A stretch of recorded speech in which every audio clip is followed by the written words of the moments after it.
Hello friends, మనం అహోబిలం చరిత్ర గురించి చాలా వీడియోస్ చూసింటాం, కానీ ఎవరు ఖచ్చితమైన వివరాలు ఇవ్వలేదు. ఈ వీడియోలో మనం పూర్తిగా అహోబిలం యొక్క చరిత్ర గురించి తెలుసుకోవచ్చు.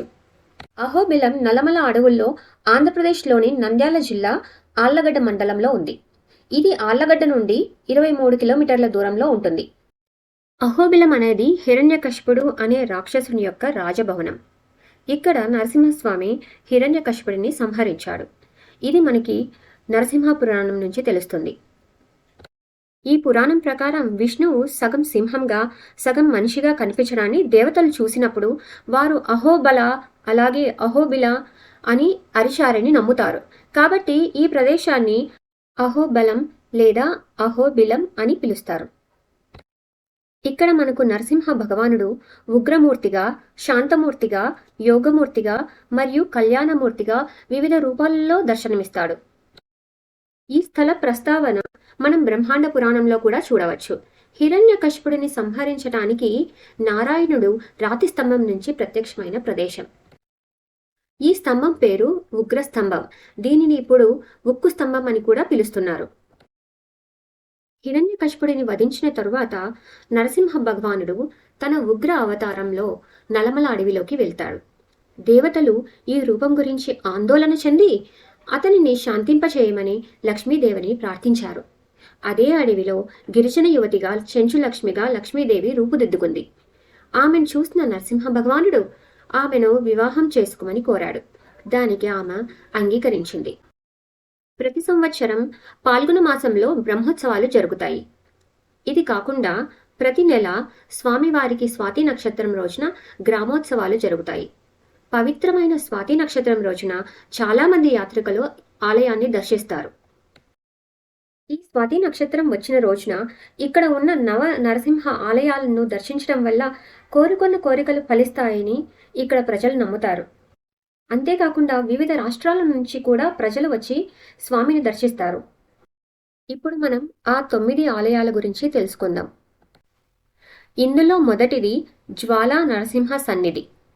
ఇక్కడ స్వామి హిరణ్యకశిపుడిని తన 2 తొడల మీద పడుకోబెట్టుకొని పొట్టని చీల్చే రూపంలో మనకి దర్శనమిస్తాడు.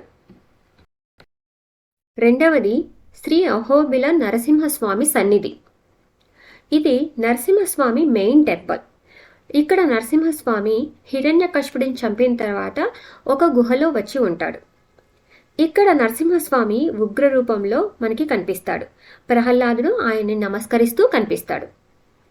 మూడవది శ్రీ మాలోల లక్ష్మీ నరసింహస్వామి సన్నిధి. ఇక్కడ నరసింహస్వామి శాంతిమూర్తిగా లక్ష్మీదేవితో దర్శనమిస్తాడు. నాలుగవది శ్రీ వరాహ నరసింహస్వామి సన్నిధి. ఇక్కడ మనం స్వామివారిని వరాహ అవతారంలో చూడవచ్చు.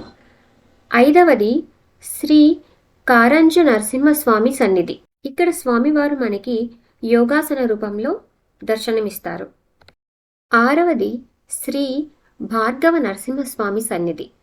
ఏడవది శ్రీ యోగానంద నరసింహస్వామి సన్నిధి.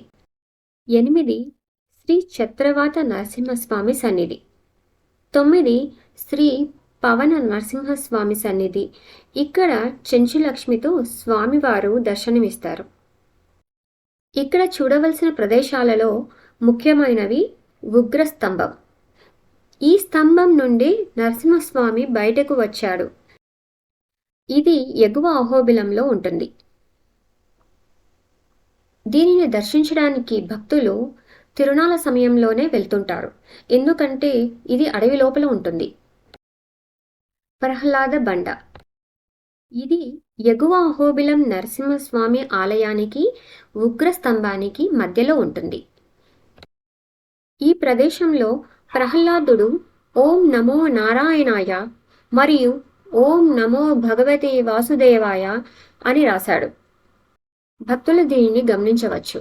ఇక్కడ మనం ఇంకా చెంచులక్ష్మి గుడి మరియు భావనాశిని నదిని చూడవచ్చు. ఇక్కడ చూడవలసిన ప్రదేశాల్లో మరి ఒక ముఖ్యమైన ప్రదేశం లక్ష్మీ నరసింహస్వామి ఆలయం. ఇది దిగువ అహోబిలంలో స్వామివారిని తప్పక దర్శించుకోవాల్సిన ఆలయం.